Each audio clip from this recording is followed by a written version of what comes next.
Hello, this is Dr. Wendy Rowley, and this is episode 18 of the Heartfield series.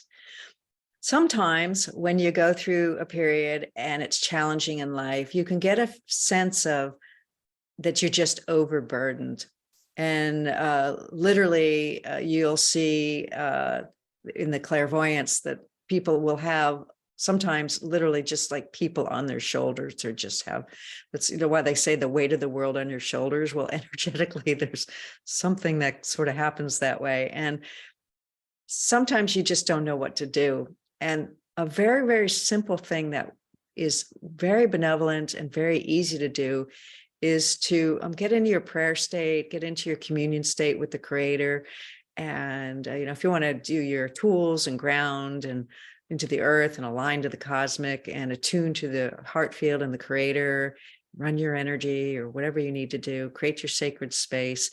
You can also put it up, your problem, to the Creator and say, I need a break. I really am overburdened at this time. Could you lift this from me for a period that I may have succor and rest, and that I may get a break, that I may renew, and then I will be in a better state to handle this. And it's an amazing thing. Within 12 to 24 hours, you'll just feel this, and it feels like it's been lifted up. So one of the things that we have to remember in being creator beings for our souls, and our souls are the instrument of the Creator, down here in the density of earth and in this life that we have, is that we have to remember to ask for help. That it's not all a test. It's not all how well we're doing, how perfect we're doing it. It's that to remember that we have to ask for the help when we're overburdened, when we need guidance, when we can't figure it out.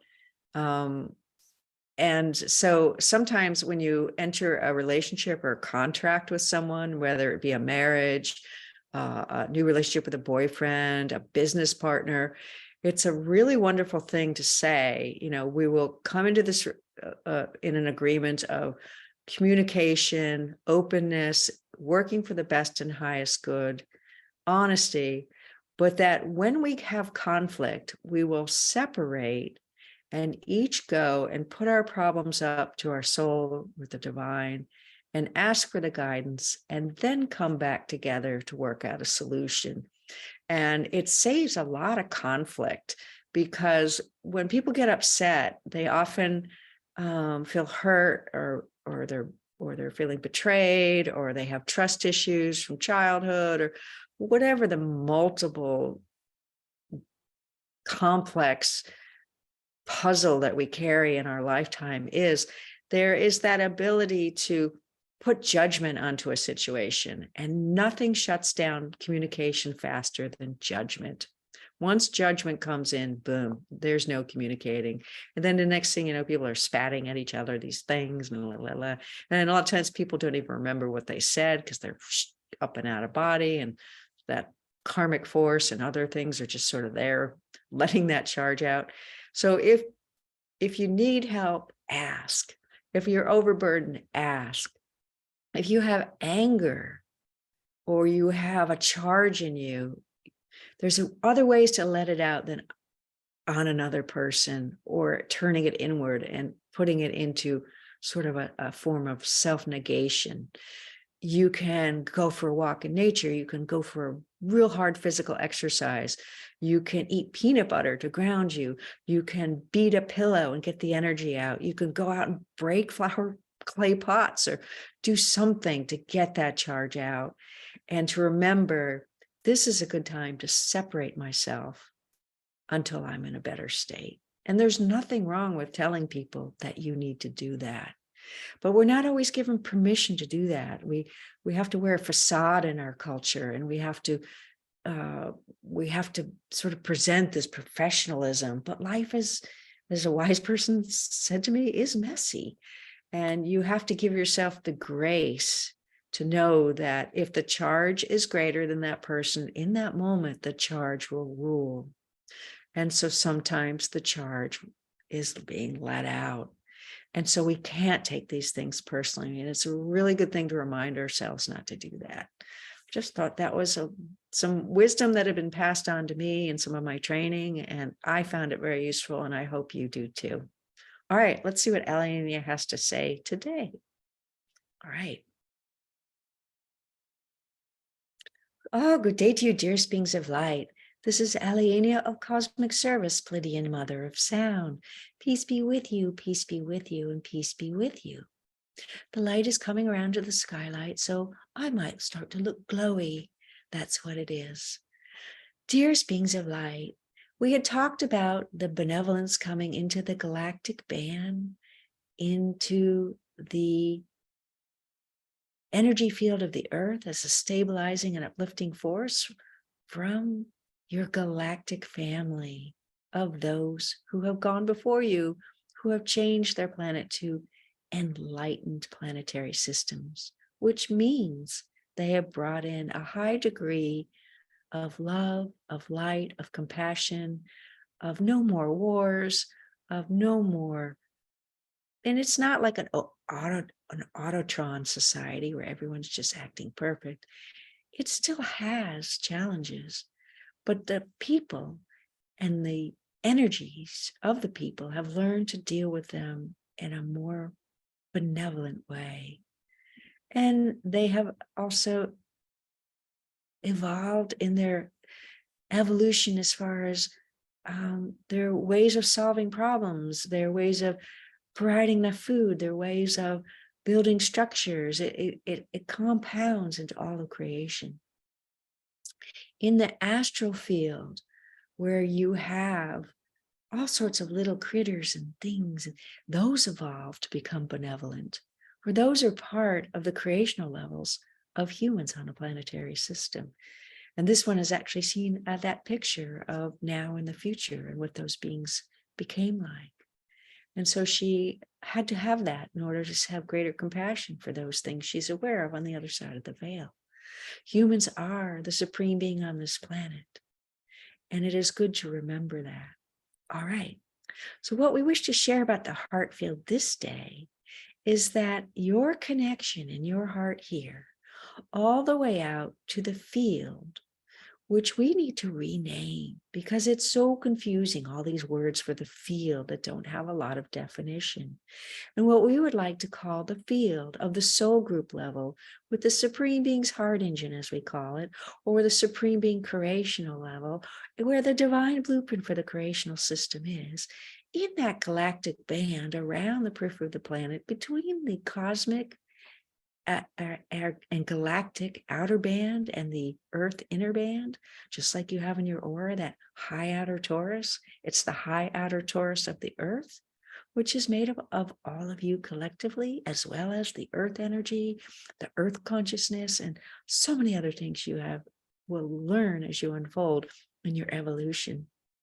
But to simplify it, we would like to call the field that you all live in as a soul group, as your combined 26-foot wide bubbles of all of you on the earth, we would like to call that the benevolent creational grid. The benevolent creational grid, the benevolent creational grid. It is different than the human consciousness grid or the crystalline grid, as people call it. It is different than the master grid or Christ grid, some people call it.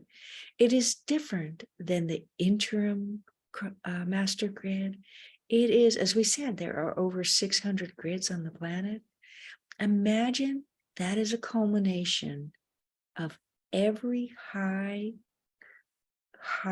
level of every grid. It is the Magna Carta, the Alpha and the Omega, the benevolent, compassionate, creational grid. It is that which you aspire to. And so you have micro and macrocosms. You have that for all of you as soul groups, and you have that for all of you as individuals. And you have that for all of you as species, and you have that for all of you as a planetary system, which is Gaia. So those are just some of the many, many creational, energetic, giving you human picture words to see multi-level, dimensional, creational energies. And those are just some of them.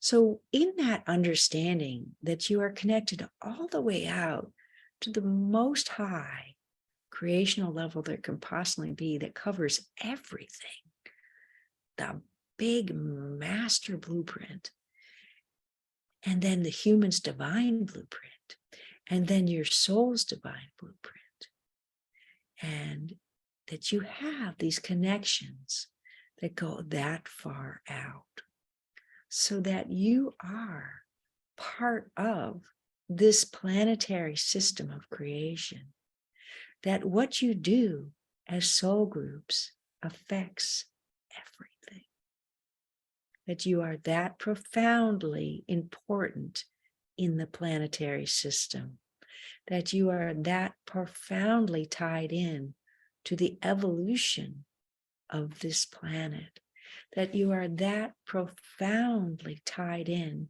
to creating evolution in this planetary system. Now, the creator might decide on different types of species and animals and minerals and different things that change within the system. The humans are responsible for creating the benevolent evolution of those things in the system, for they do it for themselves. And as they do it for themselves, it uplifts all the other evolutionary species. So you're like the ones paving the golden yellow brick road to the high, high, high sanctum of all of the creational energies on the planet, out in the outer band of the periphery of the planet. And that's the metaphor that we're going to use to try to explain that this day. So when we talk of the field, the thing that people are calling the field, that's the benevolent layer of everything, we wish to call the one out at the galactic band the benevolent creational grid. So you know that we mean the high ultimate sanctum. And then you can think of the field that everyone else is talking about as the soul group level field, where you're all coming together to uplift everything. So we just wanted to make that designation that there are even higher hires and hires. And you eventually will find that outside your planet, in a larger band around the earth, there's an even higher. And we're going to leave it at that. You are dearly loved. Expect benevolence in all you do, and we bid you adieu. Peace be with